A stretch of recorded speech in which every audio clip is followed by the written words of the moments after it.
Good Monday morning. I'm Reese Black, and this is Filibusted Headlines, your weekday daily live stream.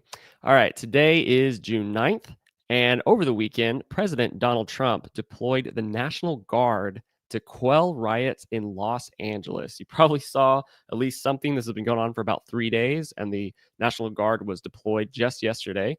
California Governor Gavin Newsom was not happy about it, and there was another person who wasn't happy about it as well, and we'll get into that.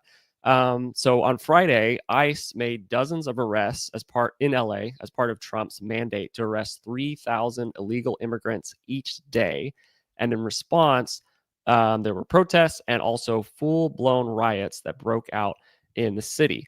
And in case you haven't seen a video of any of these riots, I'll just play a little bit of this here. I thought this is a really serious situation, but I don't know why this cracked me up. The cars that you see burning there, well, those are police cars. But they're called like Whammo self-driving taxis. That guy's hitting one right now. There's self-driving taxis. I didn't really know this was a thing. Apparently we're living in the future. We have self-driving taxis, but unfortunately we cannot have nice things because they're being burned right now. And so that's what's been going on the last few days here. So as LA police struggled to keep the streets under control. So I know why. All of a sudden, I understand why Californians are moving to Texas. So I'm in Texas. If any Californians want to move here, come and say hello. The LA police were struggling to keep the streets under control, and Donald Trump deployed 300 California National Guard members yesterday to protect federal buildings. I kept seeing a number that was 2,000, that he had like 2,000 people deployed, but I think they're just more like on call. The only number I could find of people that actually went to LA so far was just 300 guardsmen, and they were mainly there to protect federal buildings, especially including a downtown detention center where a lot of the protests and riots were gathered. And also 500 Marines are on standby, even still, right as this moment. You see Donald Trump's Truth Social post here says, looking really bad in LA. This is yesterday. Bring in the troops. So that was his response. So rather predictably, I would say Governor Gavin Newsom of California blamed the entire situation on Trump. And here's a little post from him, but some other quotes that he had. He said, I have formally requested the Trump administration rescind their unlawful deployment of troops in Los Angeles County and return them to my command, because they were California National Guard troops. He said, we didn't have a problem until Trump got involved. 3 days of rioting. We didn't have a problem until Trump got involved. He said, this is a serious breach of state sovereignty, inflaming tensions while pulling resources from where they are actually needed. I don't know where he thinks the resources are needed when you see that going on in the streets, but obviously he's not happy about it. That was yesterday. And this morning, you can see this post from an hour ago. He says, this is exactly what Donald Trump wanted. He flamed the fires and illegally acted to federalize the National Guard. The order he signed doesn't just apply to California. It will allow him to go into any state and do the same, which is something the president, as far as I'm concerned, already has the ability to do, deploy the National Guard where it's needed.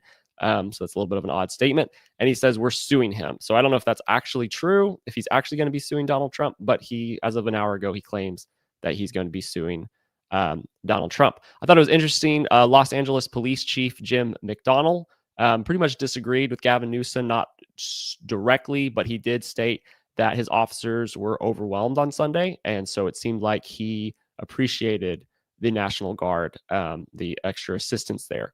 But who else had a very strong opinion about the riots, which, as far as I know, are still kind of occurring in Los Angeles? None other than ex-vice president, attempted president candidate, Kamala Harris. And she released a statement yesterday stating, Los Angeles is my home, and like so many Americans, I am appalled at what we are witnessing on the streets of our city, deploying the National Guard. And at first you're like, oh, okay, she's upset about the riots and people, burning down the city over ICE arrests. That's nice. And then she says, deploying the National Guard is a dangerous escalation meant to provoke chaos. I was like, oh, no, she's not upset about the riots. She's upset about the National Guard being deployed. In addition to the recent ICE raids in Southern California and across our nation, as part of the Trump administration's cruel, calculated agenda to spread panic and division. This administration's actions are not about public safety. They're about stoking fear of community demanding dignity and due process. Protest is a powerful tool, essential for the fight for justice. And as the LAPD mayor and governor have noted, demonstrations in defense of our immigrant neighbors have been overwhelmingly peaceful. I'm sure there's lots of people that were having peaceful protests, but from the videos I just showed you, I didn't look overwhelmingly peaceful to me. I continue to support the millions of Americans who are standing up to protect our most fundamental rights and freedom. So that's her statement. And I did just think it was kind of funny to note that Sheriff of California, this guy, Chad Bianco, of course, he had to respond and say, President Trump didn't start these riots. He's not out there lighting cars on fire, hurling projectiles at law enforcement, or blocking freeways, all of which are occurring. And this statement is embarrassment and does nothing to diffuse the violent riots taking place across the city. Kind of hard to the Democrat and their leaders own this. Kind of hard to disagree with that, since California is ran by Governor Newsom, and every time some disaster occurs, he seems to find some way to blame it on either Trump or climate change or something besides his own leadership. So that's the situation over the weekend. We'll have to wait and see, praying that things die down, calm down. The riots will end sooner than later, and that this doesn't continue into a dangerous escalation.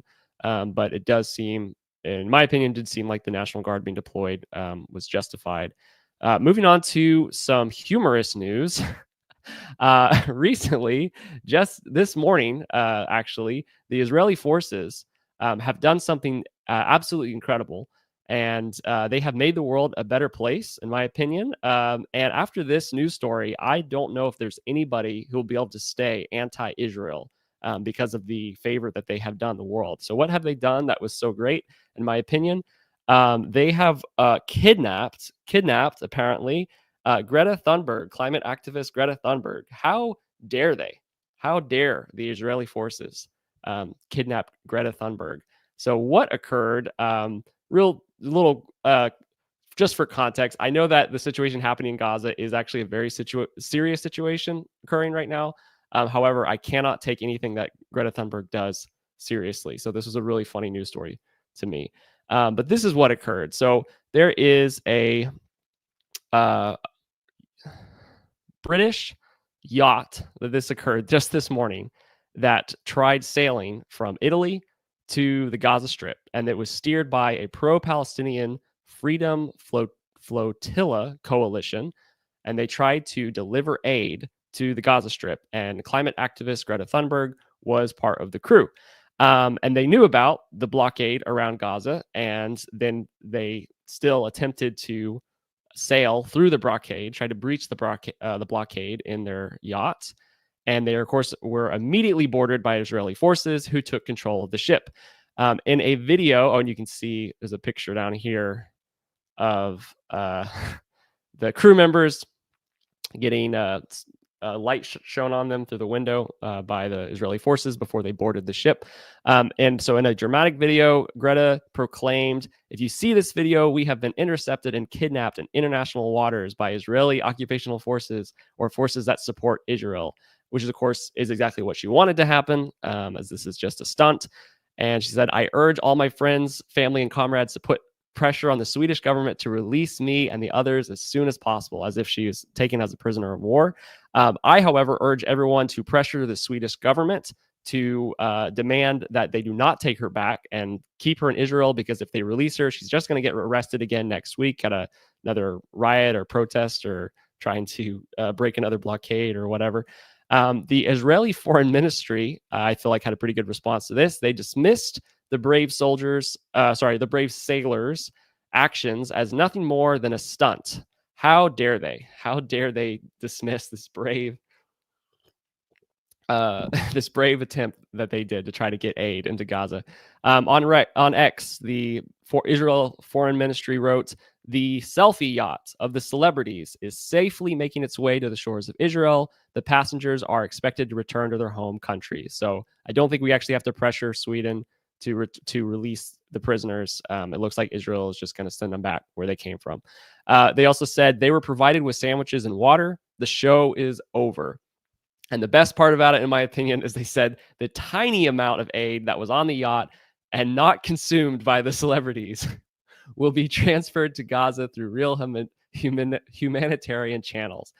So they were transporting some food, and I think that Israel is making a sly dig here, saying that the celebrities ate most of the food before they actually got to Gaza anyways. But whatever was left, they will make sure they pass out in Gaza.